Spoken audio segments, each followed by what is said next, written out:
En 1162, Olun, l'épouse de Yesukai, met au monde leur premier enfant et héritier du trône.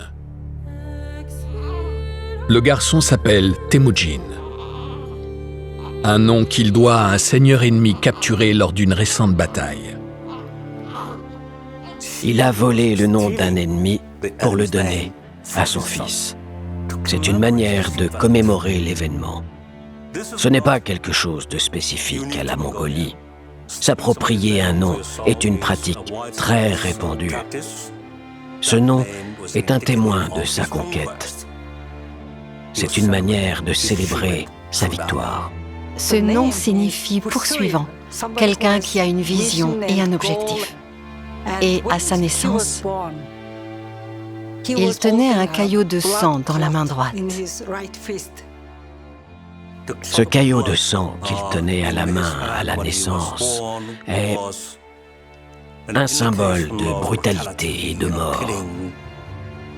On raconte aussi que c'est un symbole de sa force, qu'il avait été envoyé par Dieu et qu'il avait des pouvoirs.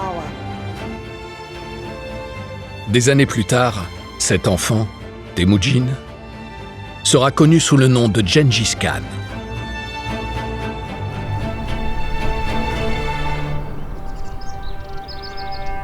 Sa vie extraordinaire est racontée dans un mystérieux texte écrit dans les décennies qui suivirent sa mort. Gengis Khan est décrit depuis sa naissance jusqu'à la fin de sa vie dans ce livre intitulé « Histoire secrète des Mongols ». L'histoire secrète des Mongols est l'unique document écrit en mongol qui raconte l'ascension de Gengis Khan jusqu'à l'autorité suprême. Cet ouvrage est longtemps resté disparu. Il a été perdu en mongol, mais conservé en chinois. Des chercheurs chinois, mongols, puis anglais, ont travaillé extrêmement dur pour reconstituer le mongol médiéval. Cette traduction le rend lisible de façon inédite. Elle rend accessible une collection de récits très complexes, très communs en Mongolie au milieu du XIIIe siècle. Elle raconte des moments cruciaux permettant de comprendre les origines et la psychologie de Gengis Khan. Une partie concerne Gengis Khan lui-même et sa famille. Et l'autre moitié raconte comment il a bâti la Mongolie en tant que pays. C'est un récit très poétique à lire. Aujourd'hui, l'histoire secrète est non seulement considérée comme une œuvre littéraire, mais aussi comme le premier document historique sur la fondation de la Mongolie.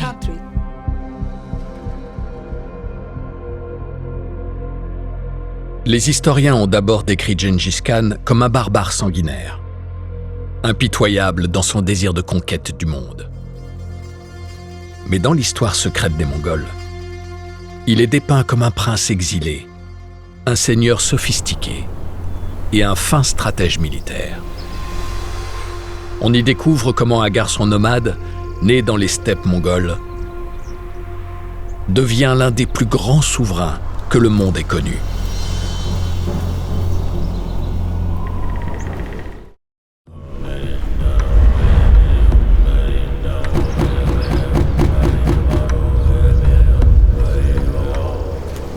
Temujin a 9 ans.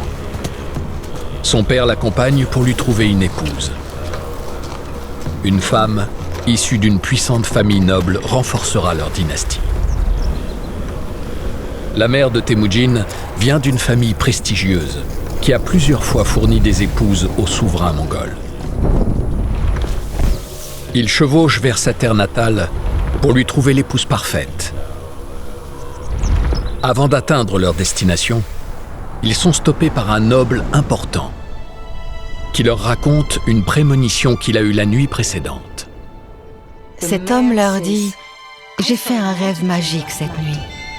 Le faucon blanc est venu à moi. Il tenait le soleil dans une main et la lune dans l'autre.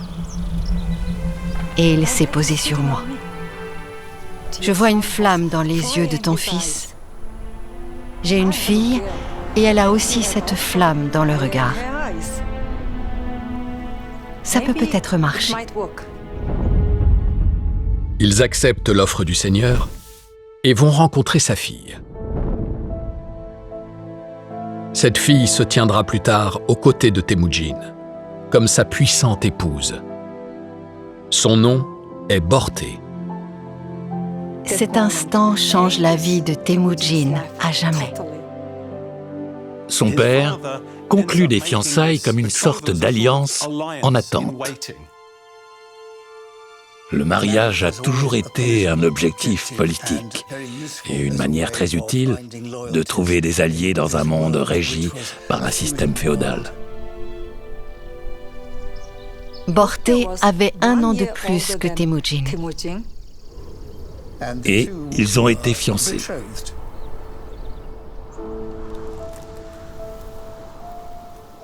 Ils savent que quand leurs enfants grandiront, ce mariage forgera une puissante alliance entre leurs 2 clans.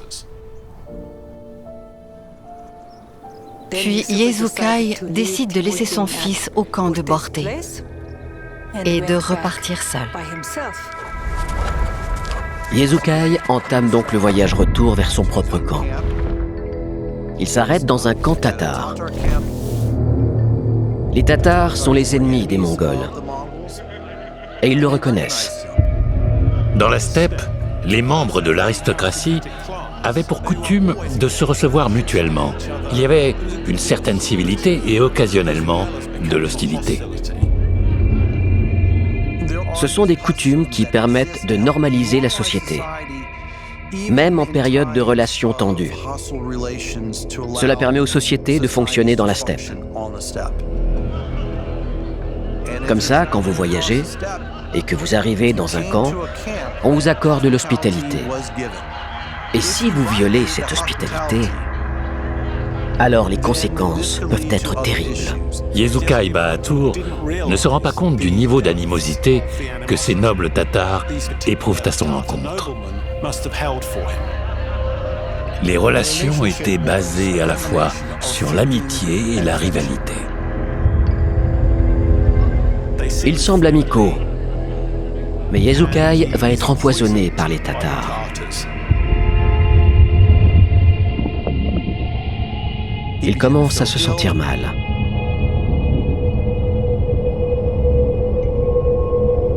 Sur le trajet, il est de plus en plus malade. Lorsqu'il atteint enfin son camp, il est très mal en point. Il dit à l'un de ses compagnons « Ramène mon fils Temujin. Les Tatars m'ont empoisonné et je vais mourir. » Temujin traverse la steppe à toute vitesse vers son camp. Mais il arrive trop tard. Son père, Yezukai, a succombé au poison mortel des Tatars. Sans la protection d'un chef puissant, ses compagnons ont abandonné le royaume pour trouver un nouveau chef. Dès la mort du père de Temujin, toute l'organisation de la tribu a dû changer. Quelqu'un doit immédiatement lui succéder pour éviter que la tribu ne soit dissoute. Temujin est trop jeune. Et à cette époque, les femmes ne dirigent pas, alors Olun ne peut pas devenir chef. Il n'y a donc personne pour hériter de la couronne de la tribu. Quand ses compagnons partent, Olun comprend probablement la triste réalité. Tout à coup, il n'y a ni moutons ni chevaux. Il n'y a plus qu'eux.